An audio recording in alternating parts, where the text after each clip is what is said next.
Good morning, students.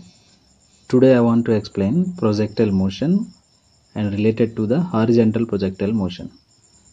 At first, what is a projectile motion?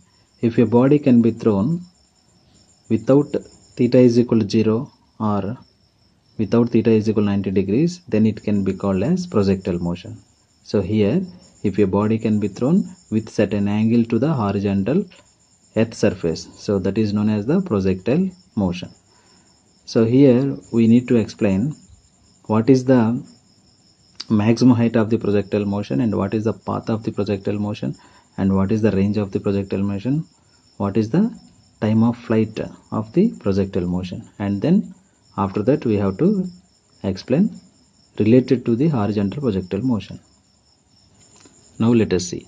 If a body can be thrown with angle theta to the horizontal surface, then the velocity of the particle should be resolved into two components, that is horizontal component and also vertical component. Horizontal component ux is equal to u cos theta and vertical component uy is equal to u sin theta.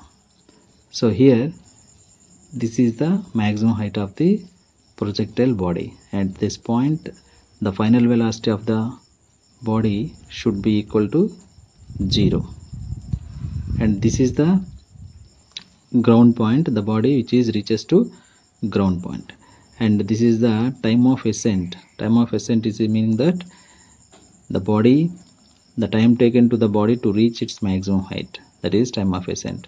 This is the time of descent, the time taken to the body to reach the ground point from its maximum height. The time of ascent and to the time of descent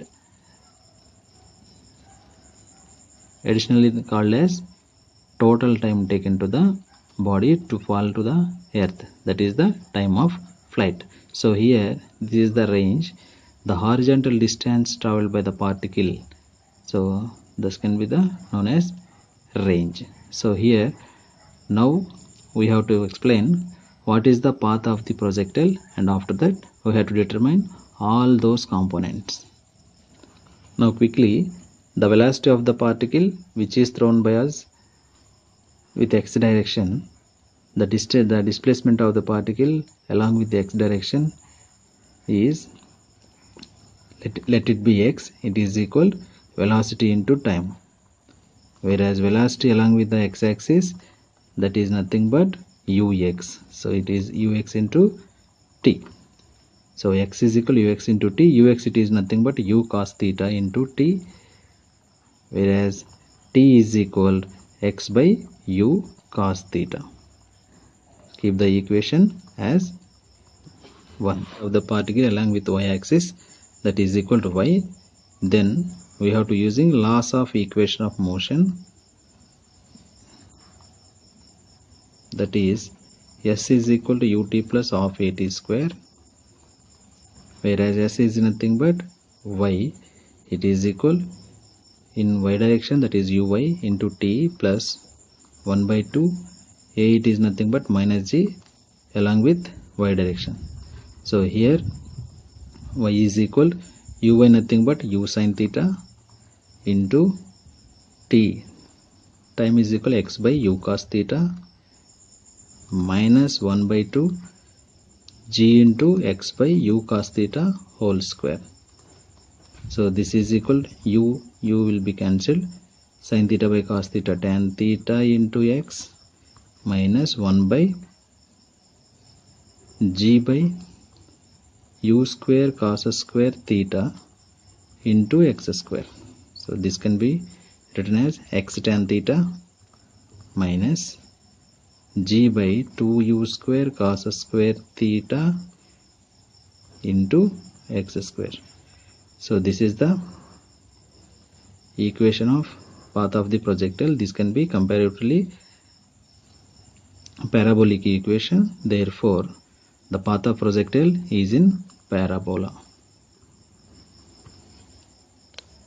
Now let us derive the equation for time of ascent, that is nothing but ta. The time taken to the particle to reach its maximum height is known as the time of ascent. From the laws of equation of motion, v is equal to u plus at, we can derive that At maximum height point v is equal to 0 and u it is equal to uy is equal to u and a is equal to minus g. Let it be written as 0 is equal to uy minus g, t replacing by ta, t is equal to ta. So therefore uy is equal gta, ta is equal uy nothing but u sin theta by g. So time of ascent of the particle which is in the projectile is u sin theta by g. It will be as it is equal to the time of descent, that is u sin theta by g. So the time taken to the particle to reach the ground maximum point, which time it will be have, that time will be needed to reach the ground point. Therefore ta is equal td. So now we have to find that time of flight, that is capital T, the total time taken to the particle to reach the ground point. So it is nothing but ta plus td. So it is equal to u sin theta by g and plus u sin theta by g is equal to 2u sin theta by g. So this is the time of flight of the projectile. Now range of the projectile. Range, the horizontal distance traveled by the particle. Distance, it is nothing but horizontal velocity into time. Horizontal velocity ux into time. So which time? The total time, that is nothing but ux into capital T, it is equal ux is equal u cos theta into capital T 2u sin theta by g. Therefore u into u square 2 sin theta cos theta by g, whereas 2 sin theta cos theta is equal sin 2 theta, then r is equal u square sin 2 theta by g. So this is the range of the projectile. Horizontal projectile motion. The basic difference between projectile motion and the horizontal projectile motion, it is, here in this case the body is already at certain height, then it will be thrown. That is the main difference between the projectile motion and the horizontal projectile motion. The velocity of the body ux is equal to u, and here there is no velocity of the body with the y direction, that is uy is equal to 0, and here the acceleration of the particle along with the x direction ax is equal to 0, and the acceleration of the particle along the y direction ay is equal to g.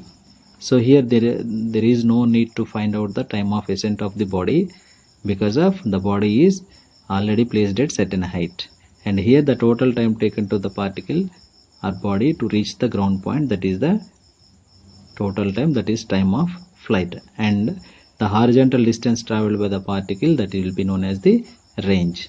So here first we have to find the path of the projectile.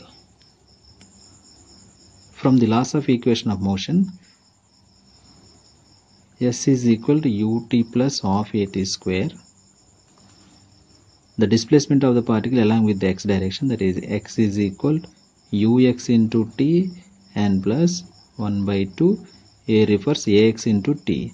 So ax is equal to already 0 and ux is equal to u, then x is equal to u into t plus 0, x is equal to ut and t is equal x by u. Similarly, along with the y direction, from laws of equation of motion, S is equal to ut plus half at square. So S is nothing but along with y direction, y is equal to uy into t and plus 1 by 2 ay into t square. So here uy is equal to 0 into t and plus 1 by 2 gt square. So that is y. So y is equal to 1 by 2 g into t is nothing but x by u whole square. So this can be written as g by 2u square into x square, that is equal to y. So this is the parabolic equation of horizontal projectile motion. Similarly, time of flight. from the laws of equation of motion, s is equal to ut plus half at square, we can written as y is equal to uy into t plus 1 by 2 ay t square. So here y it is nothing but in the y direction the height of the projectile, that is h is equal uy it is nothing but 0 into t and plus 1 by 2 ay is equal to gt square. So here h is equal 1 by 2 gt square and t square is equal 2h by g and t is equal to under root of 2h by g. So this is the time of flight of the horizontal projectile body. So this can be said that the time taken to the body to fall the certain height, that will be equal to t is equal under root of 2h by g, which was mentioned in our previous video. Now the range of the projectile. So here the horizontal distance traveled by the particle, the horizontal distance it is nothing but horizontal velocity into time. So it is ux into time. Ux is nothing but u. The time it is time of flight is nothing but 2h by g. So this is equal to r. Therefore r is equal to u into under root of 2h by g. This is the range of the horizontal projectile body. So and finally, the main differences between projectile motion and horizontal projectile motion is the path of the projectile motion, it is y is equal x tan theta minus g by 2 square cos square theta into x square, and here y is equal g by 2 square into x square. The time of flight t is equal to u sin theta by g in case of projectile motion. In case of horizontal projectile motion, t is equal to under root 2h by g. In case of projectile motion, range is equal to u square sin 2 theta by g. In case of horizontal projectile motion, range is equal to u into under root 2h by g. So these are the main differences between projectile motion and horizontal projectile motion. So these are very important cases, so please watch it.